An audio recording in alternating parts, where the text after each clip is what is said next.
گرمی کے موسم میں بالخصوص گرم پانی کا کیا درجہ ہوتا ہے انسان کے پاس، اس کا کیا مقام ہوتا ہے۔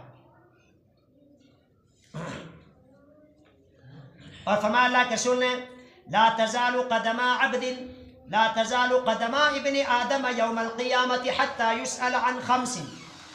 انسان قیامت والے دن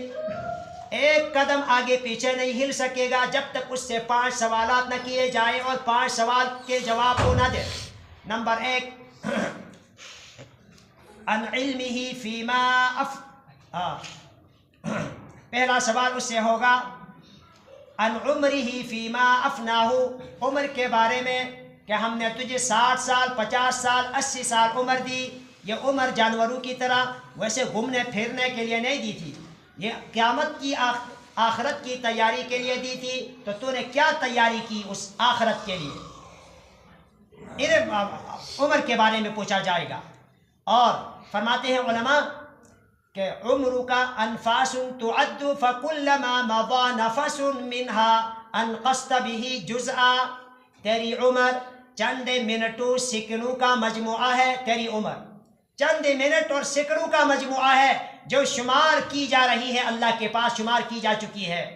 جب بھی 1 منٹ 1 سیکنڈ گزرتا ہے ان منٹوں میں سے تو انتقصت به جزءا، تو نے اپنی عمر کا 1 منٹ 1 لمحہ کم کر دیا۔ اور برف کی طرح فرمایا یہ پگھلتا جاتا ہے، تیری عمر کم ہوتی جا رہی ہے اور قبر کے قریب ہوتا جا رہا ہے۔ اور کمی ہم خوش ہوتے ہیں 2 سال کے بعد ہم ریٹائر ہو جائیں گے، اور ہم خوش ہوتے ہیں 2 سال کے بعد میرے تقاضے پورے ہو جائیں گے، فلاں کاروبار کر کے پیسہ جمع کروں گا اور میں مکان بناؤں گا، جائیداد خریدوں گا۔ حالانکہ جو منٹ گزرتے جاتے ہیں قبر کے قریب ہوتا جاتا ہے انسان اور دنیا سے دور ہوتا جاتا ہے۔ دوسرا سوال ہوگا وَعَنْ شَبَابِهِ فِيمَا أَبْلَاهُ، جوانی کے بارے میں سوال ہوگا کہ اس جوانی کو اللہ نے بہت بڑی نعمت دی، یا تو نے کس مشغلے میں صرف کیا، جوانی میں بہت کچھ کر سکتا تھا لیکن جوانی کو تو نے کن کاموں میں صرف کیا۔ در جوانی توبہ کردن شیوے پیغمبریست، حال پیری گرگ ظالم میں شود پرہیزگار، جوانی کے اندر عبادت کرنا، اطاعت کرنا، اپنے نفس کو کچل کے چلنا، یہ انبیاء کرام کا وتیرہ ہے، طریقہ ہے۔ لہٰذا اس صفت کو اپناؤ۔ تو جوانی میں کو کس مشغلے میں تو نے خرچ کیا، ختم کیا۔ وَعَنْ مَالِهِ، تیسرا سوال ہوگا مال کے بارے میں، کہ مال کے بارے میں سوال ہوگا کہ اس مال کے کمانے کے بہت سارے طریقے تھے، حلال طریقے بھی، حرام طریقے بھی، سودی طریقہ بھی اور شرعی طریقہ بھی۔ من این اکتسبہ، کہاں سے یہ مال کمایا، تو نے پہلے اپنا طریقہ بتا، حلال طریقے سے کمایا، حرام طریقے سے کمایا، ملازمت کی ڈیوٹی دی یا ویسے تو نے 3-5 کر کے، افسر پوچھ نہیں رہا، لیکن اللہ کا کوئی خوف ہی نہیں ہے کہ جو آپ کے لیے جو تنخواہ مل رہی ہے ایک دن کا، آج کل تو ملازم کو پاکستان میں ایک دن کا 3000، بڑے ملازم کو 5000 10,000 تک ایک دن کا ملتا ہے، 2000 3000 کم سے کم کو۔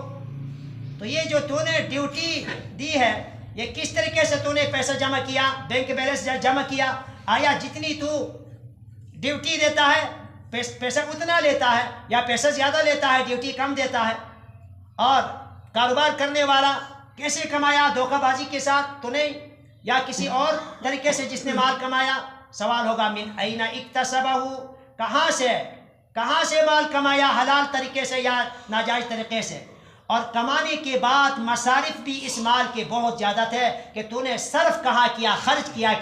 جائز طریقے سے بھی اگر کیا ہے مال حاصل تو اس کے صرف کرنے کی بہت ساری جگہ تھی۔ وفیما انفقہ، کن مصارف میں، کسی یتیم پر، غریب پر، مسکین پر اور رشتہ دار پر، مسجد پر، مدرسے کے طلباء پر، علماء پر اور مجاہدین پر، مبلغین پر، کس پر تو نے خرچ کر لیا؟ یا یہ کہ فلم ہال کے بنانے میں اور کسی ناجائز ایسے کام کے لیے کہ جو تیرے لیے وبال جان بن جائے؟ اس کے بارے میں پوچھا جائے گا 4 سوال۔ 5واں سوال وَعَنْ عِلْمٍ مَاذَا عَمِلَ فِيمَا عَلِمَ، علم کے بارے میں سوال ہوگا کہ تو نے جو علم حاصل کیا تھا، قرآن و حدیث، دینی معلومات جو تجھے حاصل ہو گئی تھی، تو اب اس پر تو نے کتنا عمل کیا؟ یہ سوال صرف علماء سے نہیں ہوگا، حق عالم سے تو بطریق اولا ہوگا، یہ تو سب سے پہلے پکڑ میں آئے گا، لیکن جس کو دین کے بارے میں حلال حرام جائز ناجائز کا علم آیا ہے، جتنا تجھے علم آیا تھا، وعدے وعیدات تو نے سنی قرآن و حدیث میں اور علماء کی زبان سے، تو نے اس کے اوپر کتنا عمل کیا، ہر ایک سے پوچھا جائے گا۔ سورہ عصر مکی صورت ہے، اس میں ٹوٹل 3 آیات کریمہ ہے، اور اس میں اللہ جل جلالہ نے 4 اعمال کا ذکر کیا ہے، اور قسم کھا کے اللہ فرماتے ہیں سارے کے سارے انسان جتنے بھی ہیں بنی نوع انسان، وہ اپنی غلط چال چلن کی وجہ سے، غلط اعمال کی وجہ سے نقصان میں، خسارے میں، بربادی میں پڑے ہوئے ہیں، مگر 4 صفات جن لوگوں کے اندر ہے تو وہ لوگ اس ہلاکت سے، خسران سے، تباہی اور بربادی سے وہ بچے ہوئے ہیں۔ 2 کا تعلق اپنی ذات کے ساتھ ہے، اور 2 کا تعلق وہ جا کے آگے دوسری مخلوقات کے ساتھ ہے۔ اور سورہ عصر، اس سے پہلے جو سورہ تکاثر ہم نے پڑھ لیا، اس سورہ تکاثر کو فرمایا اگر کوئی آدمی ایک دفعہ پڑھے 1000 آیات کریمہ پڑھنے کے برابر اجر و ثواب ملتا ہے۔ 1000 آیت کریمہ، 1000 آیات کریمہ۔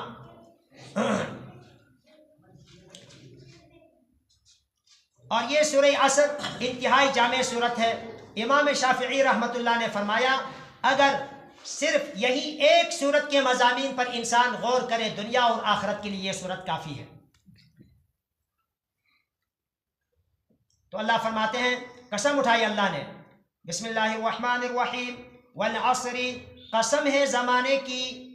ان الانسان، یقینا انسان، لفی خسر، جن سے انسان لفی خسر، خسارے اور بربادی میں ہے، ہلاکت میں ہے اپنی غلط کرتوتوں کی وجہ سے، الا الذین آمنوا، مگر ہلاکت اور بربادی سے بچے ہوئے ہیں وہ لوگ، آمنو، جو لوگ ایمان لاتے ہیں اللہ کی ذات پر،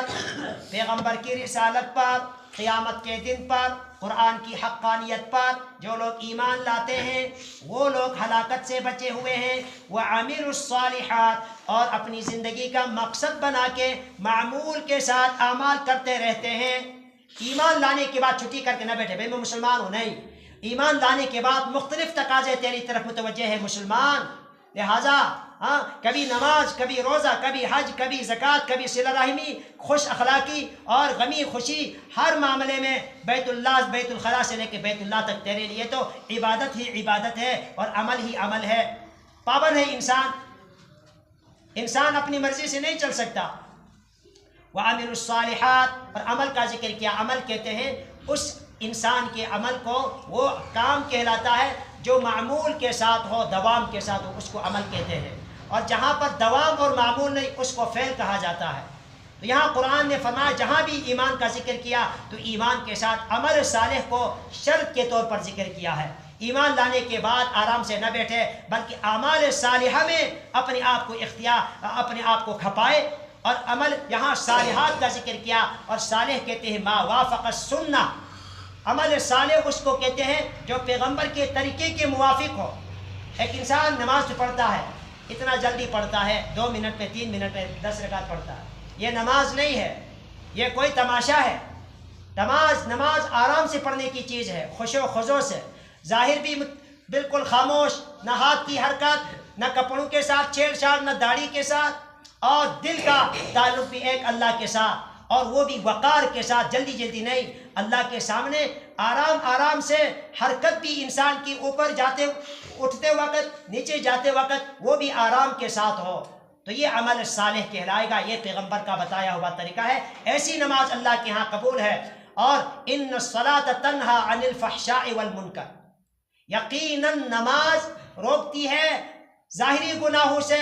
اور پوشیدہ گناہوں سے، لیکن ہر قسم کی نماز نہیں۔ ان الصلاۃ کے اندر الف لام عہد کا ہے، اس سے مراد ہے کامل نماز، وہ کامل نماز جو شرائط ارکان کے اوپر مبنی ہو اور خشوع و خضوع کے ساتھ ہو، وہ نماز انسان کو بے حیائی کے کاموں سے اور گناہ کے کاموں سے روکتی ہے، نفس نماز نہیں۔ نفس نماز انسان کے منہ پر مار دی جاتی ہے، جو جلدی جلدی انسان پڑھتا ہے، نہ اندر کا خشوع ہے نہ باہر کا خضوع ہے۔ اور عمل، فرمایا اللہ کے رسول نے احب الاعمال الی اللہ ادومها وان قل، تمام اعمال میں اللہ کے ہاں سب سے زیادہ محبوب عمل وہ ہے جو دوام کے ساتھ، معمول کے ساتھ ہو، وان قل، اگرچہ وہ عمل کم کیوں نہ ہو۔ ایک انسان معمول بنا کے روزانہ 2 رکعت 5 رکعت اوابین تہجد کا اہتمام کرے، یہ اللہ کے ہاں زیادہ محبوب ہے۔ تلاوت کا اہتمام کرے، 1 پاؤ صحیح تھوڑا کر کے، لیکن دوسرا انسان وہ پورا سال آرام کرتا ہے، پھر 1 مہینے میں یا 1 ہفتہ وہ 100 رکعت نفل پڑھتا ہے اور ایک پورا قرآن ایک دن میں پڑھتا ہے، یہ اللہ کو پسند نہیں ہے۔ معمول بنائے، تھوڑا کرے، لیکن اس کو اپنی زندگی کا معمول بنائے۔ اس لیے علماء نے اس کی مثال سمجھائی ہے، فرمایا دیکھیں کہیں کسی جگہ میں اگر کوئی پانی ٹپکتا ہے، یہ جنگلوں میں ہوتا ہے اکثر، بعض چھوٹے چھوٹے چشمے ہوتے ہیں، اوپر سے ٹپکتا ہے، نیچے مضبوط قسم کی سخت چٹانیں ہوتی ہے، ٹپکتے ٹپکتے کچھ زمانے کے بعد چونکہ وہ معمول کے مطابق ٹپکتا ہے، وہ رکتا نہیں ہے، تو اس کے نتیجے میں اس سخت چٹان کے اندر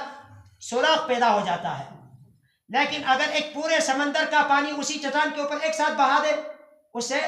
اثر نہیں پڑے گا، اس کا سوراخ نہیں ہوگا۔ معلوم کیا ہوا؟ جو معمول کے ساتھ ہو، تھوڑا کیوں نہ ہو، اس کے اندر اثر ہے، اللہ کے پاس اس کا رنگ ہے۔ وَتَوَاصَوْا بِالْحَقِّ، اور تیسری صفت جو انسان ہلاکت سے بچا ہے اس کی، تواصوا بالحق، جو ایک دوسرے کو تلقین کیا کرتے ہیں حق کے معاملے میں۔ حق عقائد ہے، اس میں اعمال ہیں، جو قرآن و سنت نے طریقہ بتایا ہے وہ حق ہے، اس کی ایک دوسرے کو تلقین کرتے ہیں، بھائی اس راستے پر چلنا ہے، اس سے بچنا ہے، یہ کام کرنا ہے، یہ نہیں کرنا ہے، ایک دوسرے کو تلقین کرے حق کے بارے میں، کہیں باطل اور کہیں کفر کا شکار نہ ہو جائے، حق کا ایک دوسرے کو تلقین کرے۔ امر بالمعروف آ گیا، ایک دوسرے کو دعوت دے، یہ ہر انسان کی اللہ نے ذمہ داری بتائی ہے۔ جو انسان خود اپنے لیے تو کرتا ہے، نمازیں پڑھتا ہے، تبلیغ بھی کرتا ہے، لیکن گھر والے ہیں، رشتہ دار ہے، جہاں اس کا بس چلتا ہے وہاں خاموشی اختیار کرتا ہے، یہ صرف اپنا فکر کر رہا ہے، تو یہ ایسا انسان وہ تباہی میں چلا جائے گا۔ بنی اسرائیل میں ایک انسان جس نے زندگی پر اللہ اللہ اللہ کر کے گزاری، بخاری میں روایت ہے، جب عذاب کا وقت آیا قوم کے اوپر تو فرشتوں سے اللہ نے کہا اس کو سب سے نیچے اس کو ڈالو، باقی سب کو ان کے اوپر ڈالو۔ کیوں؟ فرمایا کہ کبھی جو ہے دوسروں کے حوالے سے اس نے فکر نہیں کی، یہ صرف اپنی فکر میں لگا ہوا ہے۔ تو فکر کی بڑی قیمت ہے، انسان فکر کرے، تواصوا بالحق، وہ حق بات کی ایک دوسرے کو، چاہے اس کا تعلق حق کا عمل سے ہو، اس کا تعلق حق بات سے ہو، اس کی ایک دوسرے کو تلقین کرے، دعوت دے۔ وتواصوا بالصبر، اور چوتھی چیز جس کا دوسروں کے ساتھ تعلق ہے، وتواصوا بالصبر، دین میں پیش آنے والے مصائب، شدائد، تکالیف، مصیبتیں، پریشانیاں، بیماریاں، مسائل، ان کے اوپر ایک دوسرے کو صبر کی تلقین کرے۔ کہ مسلمان کے اوپر تکلیف آتی ہے، یہ ممکن ہی نہیں ہے کہ ہو مسلمان اور اس کے اوپر کوئی تکلیف نہ آ جائے، مصیبت نہ آ جائے اور مسائل نہ آ جائے۔ انبیاء کرام پر تکالیف آئے ہیں، حضرت یحییٰ علیہ السلام کو ذبح کیا گیا، زکریا علیہ السلام کو آرے سے چیرا گیا، کتنے انبیاء کرام کو ایک ہی دن میں شہید کیا گیا۔ احسب الناس ان یترکوا ان یقولوا آمنا وهم لا یفتنون، کیا لوگوں کا یہ خیال ہے کہ بس صرف اتنا کہے کہ ہم مسلمان ہیں اور بس آرام سے بیٹھے کھا پی کے جانور کی طرح، وهم لا یفتنون، ان کے اوپر آزمائش نہ آ جائے؟ ایسا نہیں ہوگا، آزمائش لازم ہے مومن کے اوپر۔ سورہ ہمزہ